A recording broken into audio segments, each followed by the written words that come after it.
Alright, what's going on, guys? Trev back again, here to bring you another video. This one's going to be doing my weekly review for this week's episode of Fear the Walking Dead Season 2. Second last one, we've only got one more, and then there is the mid-season break. This one's for episode 6, it's called Sicut Cervus.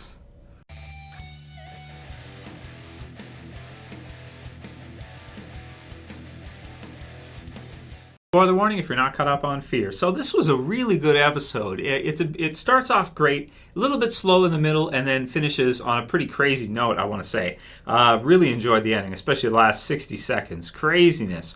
So one more episode left, unfortunately, and then we have the mid-season break for a while, and we don't know the exact dates, but as soon as I know, I'll let you guys know for sure 100% when Fear is going to be coming back on this summer. Hopefully it won't be at the very end of the summer. Hopefully we won't have to wait until August to see another episode, because man, this first half has been really incredible, I want to say. I mean, just the mixture, the boat and everything, the environments have been crazy. And this one was really, really good. This one paralleled Season 2 of the original Walking Dead in a lot of ways. This group, very similar to Hershel at the farm, I want to say. I mean, let's look at the similarities. You have the giving over the guns, giving over the weapons, right? So that's one thing that's identical to Season 2 of the original Walking Dead. You have, instead of the barn with the zombies, in this one you have kind of a gated off section of a building there, of a little small place there, and you've got them feeding them dogs and feeding the zombies stuff, which is pretty much exactly like the chickens and Hershel's farm in Season 2. I mean, pretty much verbatim. It's like an exact parallel. But it looks like, even though you have a lot of things that are very similar, it's going to be different enough, especially from the promo, which we'll talk more about that in the predictions video, where we focus on that 100%. But it looks like there's going to be some more stuff, and that this group has more. It seems like they have more strength than Hershel's group and Hershel's family really did, even though Hershel had the unlimited shotgun ammo hack, which was pretty cool. So from Season 2, so I kind of liked it. You know, it kind of parallels it. It feels somewhat familiar, but then it's different, of course, too. Celia being a female, Thomas' situation being different. Instead of Carl being shot and being in pain there, and them having to go do something to save him, instead you have Thomas who actually just dies, and Strand, which is a really nice mix. He doesn't know Celia has this. He's not aware of Celia's kind of to the extent that she's willing to go with regards to this kind of idea that they survive on afterwards, that they have this kind of sort of life after, and that they are still alive and they're not fully dead, which I guess you could argue, because as Jenner told us, the brainstem is sort of active. It reminds me of this t-shirt, which is really cool. You can buy it on eBay. I've been looking at it for a few years. I haven't bought it yet, but it's like an evolution shirt. So you've got the evolution of man, you got the Homo erectus and the others prior, and then you got Homo sapien, of course, and then after us you have zombie. That's how it goes from like the beginning of evolution to human to zombies, like the next evolution. It made me think of that t-shirt when she said that line that it's like the next stage, which I don't agree with. I do view them as dead, but she can make a pretty good case for it, that they're not fully dead. They're more like animals or this kind of thing. You could see them as kind of like a parasite at that point or something. I guess they wouldn't qualify for that, but feeding off of others and not reproducing on their own. They can't survive forever. That's like the end. So if you were go to like beginning to end, that would be like the end if everybody was, of course, to become zombies and not reproduce and die. The end of the species. So it's cool, man. I like that. I thought that was interesting, and paralleling the original Walking Dead was cool too. So the beginning, you've got the singing choir, and you've got the whole testing us faith, pastor, I almost want to say ritual, because of course he gives everybody the poison, and they all die.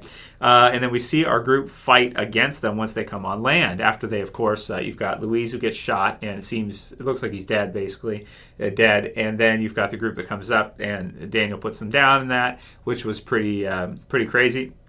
They go on land. It was cool to see them back on land again, because it's been a while, and they get to their destination that we have been wanting them to get to for a while now. They've been heading there for most of the season, and I felt like the season spent quite a bit of time on the water, quite a bit of time in the boat already, so it's cool to switch it up, and it was a great kind of environment piece for them to have that there, and to see them on Abigail and going around and sailing and everything. Totally different from the original Walking Dead, and now we're starting to see some things that are a little bit more familiar a little bit more similar to the original Walking Dead. So the fight between all the pastor's opted out people reminds me of Jenner too, and except rather than explosions, they poison them all and they all die. So they all attack our main group, and that action sequence was really cool. I mean, you've got Nick, and he's killing some down. He's like flips it around, and at a time there, he seems like he's lost his warrior spirit. He doesn't want to keep doing this because he has to blunt and kill one of the younger ones. You've got Daniel's the same. He's got one by the throat, and he's getting ready to put it down. It's like a kid, and it gives him like a flashback and stuff. It's just psychologically difficult to put down zombie kids, which is something people have asked me in Q&As before. So, Trev, why don't we see many zombie kids? There should be more. And this one, it was cool. You got to see a lot of them, and definitely psychologically is different, I think. Even as a viewer, to see them have to kill zombie kids versus zombie people is quite a bit different than what I'm used to. And yeah, it does make you feel different for sure. So you have the key part here, which creates a divide in our blended family of Alycia, Nick, Madison, Travis, and Chris. So, you have the event here that creates a divide. So Chris is angry at Madison, as Travis told him that Madison had let him know that it seems like Chris may have killed Reed because he wanted to, and not for sure, but seems like maybe he did. And that's the impression that I got too, and a lot of you guys said in the Q&A, is that he killed Reed because he wanted to, on purpose, not because he felt like he actually had to. So he's angry at Madison and just gives him an outlet to express this pain and just that he's been feeling since the season 1 finale, of course, since the loss of his mother, Liza, in a brutal fashion and a confused fashion due to his dad and everything. And so now his aggressive drive is totally out of control. He's going nuts, basically. And he allows a zombie to, you've got Madison, she's down, she's trying to push this zombie off of her, and he just allows it to happen. He doesn't stop it, he doesn't get in there and kill the zombie or pull it off of her or anything when they're fighting.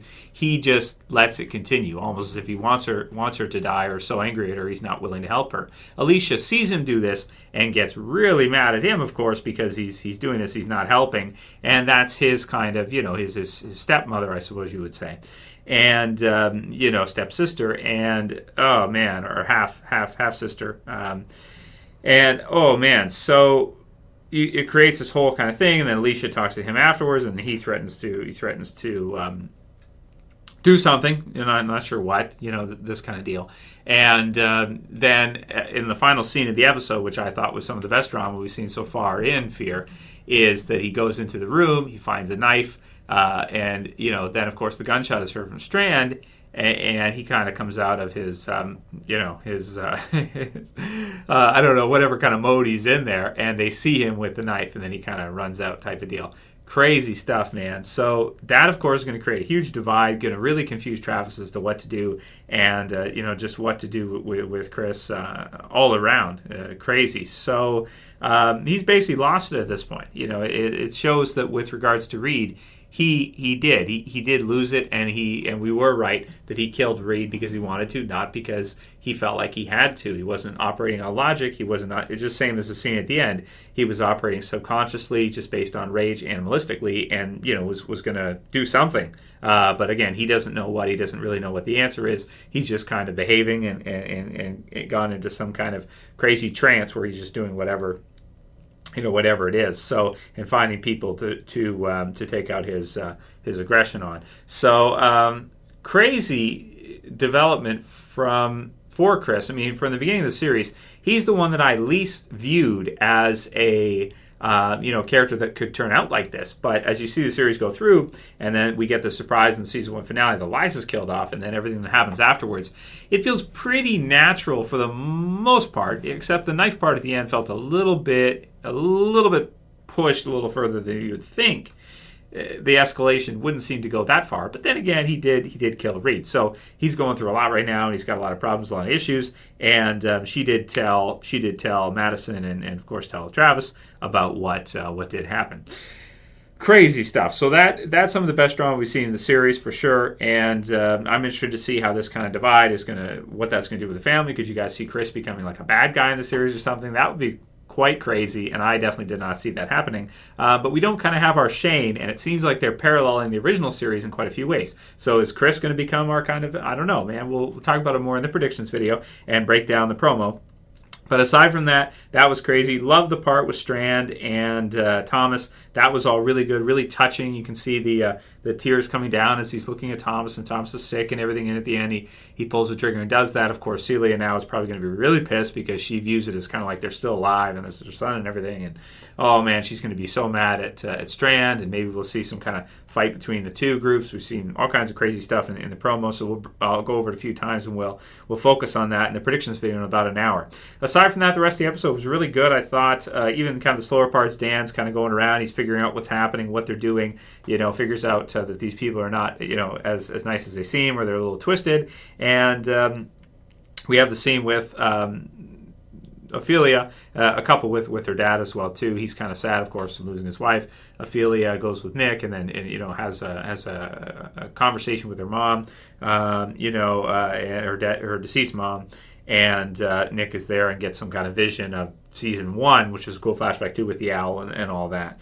So at least Ophelia is dealing with her pain in a much more healthy way than Chris is, that's for sure. So we've got Mrs. Hershel, basically, Celia, who's cool, and I don't think she's going to become like a regular like Hershel did, though, in the original Walking Dead. I think that's going to go different. So in terms of the score for the episode, I thought this was another great episode. I'm going to give it an 8.3. I can't wait to see the mid-season finale, and then I'm going to hate this break because Fear has impressed the hell out of me. After the second episode where I was like, oh, this is all they got, and then the third one hit the fourth, the fifth, and now the sixth too. And I'm like, wow, this is really, really good. AMC really did a good job with this one, and especially with Chris. Is like, oh man, I'm so excited to see what happens with him. Is he going to become a bad guy or something? We'll focus more on it in the predictions. Okay, so that'll be up in about an hour for you guys, so check back for that. And if you liked this review, let me know what you guys thought in the comments below about Chris and everything, how you're feeling about the drama, and how you're feeling about Strand, and what's going to happen to our group here. I feel like there's going to be something's going to happen with this group to where there's going to be a divide, or it's like chaos. It's really cool to see, and it doesn't look like. Unless they're able to sort things out, which Chris grabbing the knife and stuff, that's going to be tough. So write your comments below. Let me know what you guys think. And if you like this review, please thumb it up. Don't forget to thumb it up, guys. Always appreciate it. Share a favorite. If you've got a Facebook, you want to share through with your friends. If you like the episode and you want to share the review with them, I'd appreciate it. And of course, if you're new and you want to subscribe, go ahead and subscribe at the bottom left. That's it for the review. I'll be back in about an hour for the predictions. As always, it's Trev, and I'm saying peace. See you guys soon.